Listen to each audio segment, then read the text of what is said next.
গতকাল রাতে বিশ্বখ্যাত সংবাদ সংস্থা জার্মানি ডয়েচে ভেলে র্যাবকে নিয়ে আরেকটা ডকুমেন্টারি করেছে।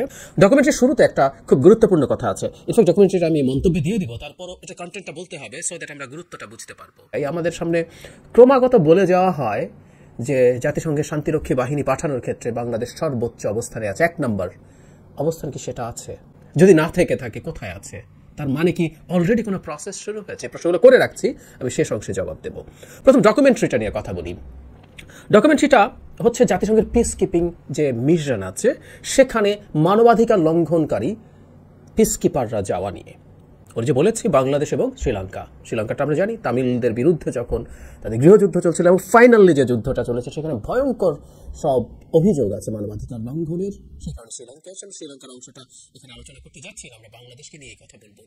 ডকুমেন্টারির শুরুতে একটা খুব গুরুত্বপূর্ণ কথা আছে। ইনফ্যাক্ট ডকুমেন্টারিটা আমি মন্তব্য দিয়ে দিব, তারপরও এটা কন্টেন্টটা বলতে হবে সো দ্যাট আমরা গুরুত্বটা বুঝতে পারবো।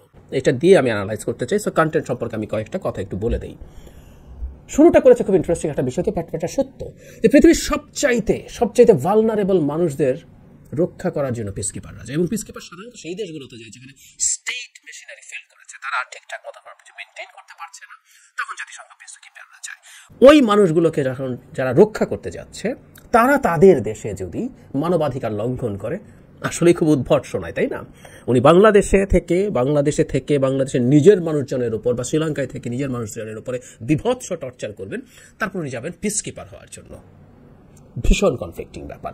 যাই হোক, তাদের একটা টিম বাংলাদেশে এসে তারা মিশনের একটা ট্রেনিং সেন্টার আছে, সেখানে তারা অনেক অনুমতি নিয়ে ঢোকেন, কথা বলেন। আমরা দুজন জেনারেল, একজন মেজর জেনারেল, একজন ব্রিগেডিয়ার জেনারেলকে কথা বলতে শুনি, এবং তারা জানান যে কোনো সোলজারের সাথে কথা বলতে দেওয়া হয় না, এবং খুব স্বাভাবিকভাবে যেটা হয় সুন্দর সুন্দর কথা, ভালো ভালো কথা, আমরা কমিটেড ইত্যাদি করবো, ওটা করবো সেটা করবো। এখানে একটা তথ্য আমরা পাই, সেটা হচ্ছে এখন পর্যন্ত মানে যে লুক্রেটিভ সোলজাররা প্রচুর টাকা পায়, যেসব ইকুইপমেন্ট ভেহিকলস চায় সেগুলোর ভাড়া পায়, সব মিলে এখন পর্যন্ত বাংলাদেশ এই মিশনগুলো থেকে $2.5 বিলিয়ন মতো ইনকাম করেছে। এবার তারা গত বছরই, আমাদের তো মনে থাকার কথা যে ডয়েচে ভেলে একটা ডকুমেন্টারি করেছিল র্যাবকে নিয়ে এক্সক্লুসিভলি, যেটার একটা জায়গা তারা রেফার করছে, ভয়ঙ্কর কথা। সেটা হচ্ছে ওখানে র্যাবের বেশ কিছু এমপ্লয়িজ যারা কাজ করতেন তাদের টেস্টিমনি আছে, যেখানে তারা স্টেটের অতি উঁচু পর্যায়ের মানুষদের এন্ডোর্সমেন্টে এই মানবাধিকার লঙ্ঘনকারী ঘটনা, গুম, বিচার বহির্ভূত হত্যা, র্যাবের সাবেক কমান্ডারদের সাথে কথা বলেছেন, যারা এখানে আলাপ করে জানিয়েছেন যে তারা মানবাধিকার লঙ্ঘনে জড়িত ছিলেন কিন্তু ইউএন মিশনেও গেছেন, তাদেরকে একটু ক্যামোফ্ল্যাজ করে দেখানো হয়েছে।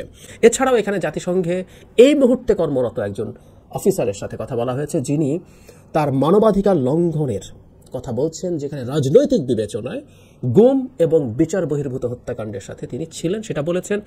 এর মধ্যে একটা ঘটনা উনি বলেন, একজনকে বিচার বহির্ভূত হত্যাকাণ্ডের সময় মাথায় গুলি করা হয়, এবং গুলির পরে তার মাথার খুলি এবং মগজের কিছু অংশ এসে তার ইউনিফর্মে পড়ে, এরকম একটা বর্ণনা দেন।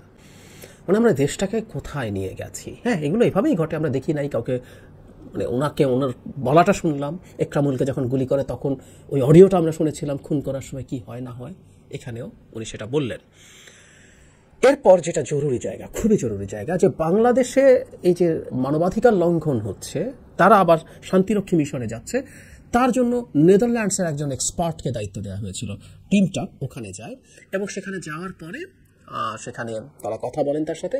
ওই ভদ্রলোক তখন বলছেন, খুব ইন্টারেস্টিংলি, তারা বলেছিল যে র্যাবের বিরুদ্ধে অত্যন্ত বিশ্বাসযোগ্য তথ্য সমৃদ্ধ অভিযোগ আছে, তারা আরবিট্রারি গ্রেফতার, নির্যাতন, হেফাজতে, গুম, বিচার বহির্ভূত হত্যাকাণ্ড, এগুলোর খুব নির্ভরযোগ্য অভিযোগ তাদের কাছে আছে, এবং তাদের পরামর্শ ছিল র্যাবকে, কখনো র্যাবে চাকরি করেছে বা এখন করছে বা ভবিষ্যতে করবে এমন কাউকে কখনো জাতিসংঘের শান্তিরক্ষী বাহিনীতে যাতে নেওয়া না হয়। আই রিপিট, যে কমিটিটা এই রিপোর্টটা দিয়েছে, যে কমিটির একজন সদস্য উনি ছিলেন, সেটাকে জাতিসংঘ নিযুক্ত করেছিল, জাতিসংঘ এটাকে তদন্ত করতে চেয়েছিল। এরপর তারা আরেকটা তথ্য দেন যে এভাবে এখন পর্যন্ত তারা অন্তত 100 কিছু সিক্রেট ডকুমেন্ট তারা পেয়েছেন, 100 র্যাব অফিসার যারা র্যাবে দায়িত্ব পালন করেছেন, শান্তিরক্ষী বাহিনীতে গেছেন, এবং এদের মধ্যে 45 জন হচ্ছে 19 সালের, এটা ওই রিপোর্ট যে দিয়েছে ওই মানবাধিকার রিলেটেড, তারপরে গেছে 45 জন। সুতরাং বাংলাদেশ সরকার এগুলোকে ন্যূনতম কোনো তোয়াক্কাই করেনি, এটা খুব স্পষ্ট। এরপর ইনফ্যাক্ট ডকুমেন্টারি টিমটা আরেকটা যেটা করেছে যে 3 জন অফিসারকে তারা সিলেক্ট করেছে এবং সোশ্যাল মিডিয়াতে তারা প্রচুর ছবি দিয়ে বেড়ায়, সেখান থেকে তারা খুব ক্লিয়ারলি দেখিয়ে দিয়েছে যে এনারা র্যাবে ছিলেন এবং ওনারা এখন শান্তিরক্ষী বাহিনীতে আছেন। এবং ওই 3 জনকে সিলেক্ট করার কারণ হচ্ছে ওই 3 জন র্যাবের ইন্টেলিজেন্স উইংয়ে ছিলেন, এর মধ্যে ডেপুটি কমান্ডারও ছিলেন। জরুরি কথাটা হচ্ছে কেন ইন্টেলিজেন্স উইং? ডকুমেন্টারির ভাষ্য মতে এই উইংটাই নির্যাতন, বিচার বহির্ভূত হত্যাকাণ্ড এগুলোর সাথে মূলত জড়িত। এবং কিভাবে নির্যাতন করা হয়, একজন অফিসার যিনি ক্যামোফ্ল্যাজড অবস্থায় কথা বলেছেন সেটাও বলেছেন। আমরা যা যা জানি, ওয়াটার বোর্ডিং, ঝুলিয়ে রাখা ইত্যাদি ইত্যাদি এগুলো সবই করা হয়। এখন বলা হচ্ছে যে যখন প্রচুর সমস্যা আসতে শুরু করলো, বিশেষ করে প্রচুর রেপের ঘটনা আসলো জাতিসংঘের শান্তিরক্ষীদের বিরুদ্ধে, তখন জাতিসংঘ ডিসাইড করেছে যে প্রত্যেকটা রাষ্ট্রকে প্রত্যয়ন করতে হবে মানবাধিকার, আন্তর্জাতিক মানবাধিকার আইন লঙ্ঘনকারী অথবা অভিযোগ থাকা, এটা ইম্পর্টেন্ট, অভিযোগ থাকা কাউকে তারা এই জাতিসংঘ মিশনে পাঠাচ্ছে না। জাস্ট ওনারা 5 জন যাদেরকে দেখিয়েছে যারা এগুলোর সাথে জড়িত আছেন, তাদের ব্যাপারে তো বাংলাদেশ ওই কথাটা লিখেছিল, তার মানে একটা মিথ্যা কথা লেখা হয়েছে। That's what they are claiming. তারা জাতিসংঘের সাথে কথা বলার চেষ্টা করেছেন, অফিসিয়ালি জাতিসংঘ তাদেরকে কোনো রকম কোনো জবাব দেয় নাই, একটা রিটেন স্টেটমেন্ট দিয়েছে গতানুগতিক ধরনের। কিন্তু এখানে একজন জাতিসংঘের এক্স আন্ডার সেক্রেটারি জেনারেল, যিনি মানবাধিকার বিষয় নিয়ে কাজ করতেন, ওই উইংয়ে ছিলেন, তিনি খুব ইন্টারেস্টিং একটা তথ্য দিয়েছেন। সেটা হচ্ছে জাতিসংঘে যারা সোলজার পাঠায় তারা জাতিসংঘকে আসলে ব্ল্যাকমেইল করে। কিরকম? উনি বলছেন যে উন্নত দেশগুলো ক্রমাগত তাদের জাতিসংঘের শান্তিরক্ষী বাহিনী তুলে নিচ্ছে, কারণ ওখানে তো আসলে রিস্কি জায়গা, খুবই টাফ জায়গা, পরিবেশ ভালো না, এবং জরুরি কথা জীবনের ঝুঁকি আছে, মারাত্মক ঝুঁকি আছে। ফলে যেটা হলো, উন্নত দেশগুলো তাদের ক্রমাগত, তারা অস্ট্রেলিয়ার উদাহরণ দেখাচ্ছিলেন, যাদের একসময় সিগনিফিকেন্ট নাম্বার অফ পিসকিপার্স ছিল, তারা তাদেরকে সরিয়ে নিচ্ছে এবং যেহেতু তাদের টাকা আছে, তারা টাকা দিচ্ছে, তোমরা ঠিক আছে অন্যান্য জায়গা থেকে হায়ার করো, বাংলাদেশ, পাকিস্তান, এরকম দেশগুলো থেকে, নেপাল, তাই করতে বলা হচ্ছে। এখন যেহেতু আমাদের মতো দেশের সোলজাররাই ওখানে বেশি যায়, উনি বলছেন, ওই আন্ডার সেক্রেটারি জেনারেল বলছেন যে তখন আপনি আসলে ব্ল্যাকমেইল করেন। ব্ল্যাকমেইলটা কীরকম? ধরুন বলা হলো যে না, এরা তো মানবাধিকার লঙ্ঘন করেছে, এদেরকে নেওয়ার দরকার নেই। তখন বাংলাদেশের মতো দেশ ধরে নিলাম, তারা খুব রিয়াক্ট করে, তাহলে কিন্তু আমরা পাঠাবো না, আমাদের সবাইকে এদেরকেই নিতে হবে। সো এই ব্ল্যাকমেইলটা করেন যে তুমি আমার এদেরকে না নিলে আমি পাঠাবো না। এবং জাতিসংঘ যেহেতু মনে করছে, উনি খুব চমৎকার বলেছেন যে দুটো ব্যাড অ্যাপল যুক্তি দিতে গিয়ে, যদি এটা খুব ভয়ঙ্কর কথা, দুটো ব্যাড অ্যাপল গেল, কিন্তু ওখানে হাজার হাজার মানুষের হাতে জীবন রক্ষা হয়। সো জাতিসংঘ জেনে শুনে এরকম মানবাধিকার লঙ্ঘনকারীদেরকে জাতিসংঘ মিশনে যেতে পারমিশন দিতে বাধ্য হয়, because of the blackmailing of those countries. এটা হচ্ছে তার বক্তব্য। এটার বিরুদ্ধে ওখানকার যারা মানবাধিকার এক্সপার্ট ছিলেন তারা খুব শক্তভাবেই প্রতিবাদ করেছেন। যদিও বাংলাদেশের হুমকি দিচ্ছে, এটা পরবর্তীতে বলা হচ্ছে যেরকম লুক্রেটিভ জব, আমি সোলজার পাঠাবো না, এটা বলার আদৌ কোনো সক্ষমতা বাংলাদেশের মতো দেশের হবে কিনা সেটাও প্রশ্ন। যেহেতু তর্কে ঢুকছি না, আমি কন্টেন্টগুলো বলে শেষ করি। শেষের দিকে একটা ভয়ঙ্কর দৃশ্য দেখা যায়, আমি তো অবাক হয়েছি। দ্য ওয়ে সাবেক পররাষ্ট্র প্রতিমন্ত্রী জনাব শাহরিয়ার আলম কথা বলেছেন।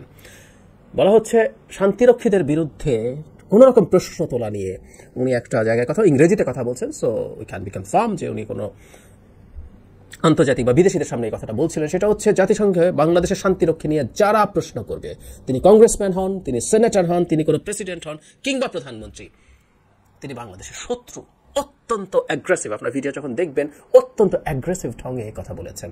মানে মানুষকে হুমকি দিতে দিতে দিতে দিতে দিতে আমি যে বললাম, আমি অনেক আগে একটা ভিডিও করেছিলাম যেখানে আমার বক্তব্য ছিল, আপনি আসলে এসব করতে করতে you are programmed, you are tuned. স্বাভাবিকভাবে যেটা হয়, দেশের পররাষ্ট্র প্রতিমন্ত্রী, আপনি এই ব্যাপারগুলো নিয়ে সফটলি কথা বলা, এই সব মনে হয় এটা যদি হয় আমরা দেখবো, তদন্ত ইত্যাদি ইত্যাদি। আপনি আমাদেরকে এভাবে হুমকি দেন, তো সেই হুমকিটা ওখানে দিচ্ছেন, এই ঢঙে দিচ্ছেন, এইভাবে দিচ্ছেন। এই হচ্ছে মোটামুটি কন্টেন্ট অফ দ্য ডকুমেন্টারি, আপনারা দেখে নেবেন।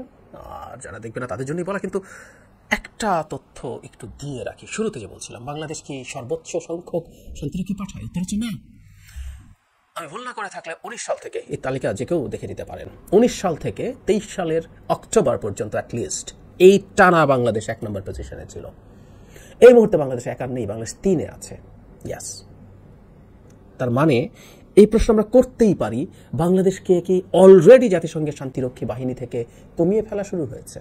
এটা এসব মানবাধিকার লঙ্ঘনজনিত অভিযোগ হোক, অথবা সরকারের উপরে এত চাপ দেওয়ার প্রশ্ন আছেই। আমাদের মনে থাকার কথা, আমেরিকান কংগ্রেসম্যানরা বাংলাদেশের সব বাহিনীকে, শুধু র্যাব না, সব বাহিনীকেই জাতিসংঘ থেকে সরিয়ে নেওয়ার জন্য আহ্বান জানিয়েছিলেন। ইনফ্যাক্ট মানবাধিকার লঙ্ঘনের এই অভিযোগ শুধু বিশেষায়িত পুলিশ, র্যাব না, প্রচুর এক্সট্রা জুডিশিয়াল কিলিং এর অভিযোগ আছে সাধারণ যে পুলিশ তাদের বিরুদ্ধেও, তারা এরকম আহ্বান জানিয়েছিলেন। সেটারই একটা বহিঃপ্রকাশ হিসেবে কি ধাপে ধাপে বাংলাদেশকে সরিয়ে ফেলা হচ্ছে? এইরকম একটা ডকুমেন্টারি যখন আবার হলো, এর আগে র্যাবকে নিয়ে ডয়চে ভেলের ডকুমেন্টারি হয়েছে, এই যে কিছুদিন আগে, দুদিন আগেই আমাদের এক্স মিলিটারি চিফ যিনি আল জাজিরার একটা ডকুমেন্টারিকে তার এই সংকটের পেছনে দেখাচ্ছিলেন, তাহলে তো আমরা যদি সেটাকে সঠিক ধরে নেই, তাহলে তো এই ডকুমেন্টারিটা আরও একটা সিগনিফিক্যান্ট ইম্প্যাক্ট থাকতে পারে সামনের সময়ে। বাংলাদেশের জাতিসংঘের শান্তিরক্ষী বাহিনী কি চাপে পড়তে যাচ্ছে? আমাদের সেই প্রশ্ন আসবেই। এবং সত্যিকার অর্থে জাতিসংঘ যখন ডয়চে ভেলের মতো একটা প্রতিষ্ঠানে এই রকম একটা ডকুমেন্টারি উইথ প্রুফ দেখানো হয়েছে, তার জন্য চুপ থাকা কঠিন হবে। ফলে র্যাবের উপরে অন্তত এই ধরনের চাপ আসবে যে এখানে কেউ গেলে সে জাতিসংঘের শান্তিরক্ষী বাহিনীতে যেতে পারবে না। এটা আসার সম্ভাবনা যথেষ্ট পরিমাণ আছে। কিন্তু এখানেই সংকটটা সরকারের জন্য, কারণ র্যাব লুক্রেটিভ জায়গা। র্যাবে গেলে আমি আবার জাতিসংঘ মিশনে যেতে পারবো না, এবং সত্যিকার অর্থে এই কাজটা যত খারাপই হোক না কেন, আমাদের মানে যারা ওখানে যান পুলিশ এবং মিলিটারির বা মিলিটারি না বলে আমরা এভাবে বলি যে সামরিক বাহিনীর, তাদের যে টাকা তারা পান সেটা বাংলাদেশের বিবেচনায় যথেষ্ট টাকা, সেটা থেকে তারা বঞ্চিত হওয়া তাদের জন্য খুব টাফ হবে। তাহলে র্যাবে কি কেউ আর যেতে চাইবে? অলরেডি যখন প্রশ্নটা উঠে গেছে, ফাইনালি এটা হোক না হোক এই সংশয় কিন্তু তৈরি হয়ে যাবে। আর এটা শুধু র্যাব না, যেহেতু এই অভিযোগ সাধারণ পুলিশের বিরুদ্ধেও আছে, সেটাও থাকবে। বটম লাইন হচ্ছে, আমরা শেষে এসে বলতে পারি, দুটো ঘটনা পরপর ঘটলো। জনাব Aziz Ahmed, ex military chief, তার উপরে আমেরিকান স্যাংশন আসলো, তারপর এখন এই আলাপ হচ্ছে। এই সবগুলোকে আমরা যদি একত্র করি তাহলে বলাই যায় যে সরকারের সামনের দিনগুলো খুব খারাপের দিকে যাচ্ছে। এবং বিশেষ করে জাতিসংঘের শান্তিরক্ষী বাহিনীতে সৈন্য পাঠানো নিয়ে যদি আমাদের মেজর প্রবলেম হয়, সেটা বড় সংকট সরকারের জন্য তৈরি করবে।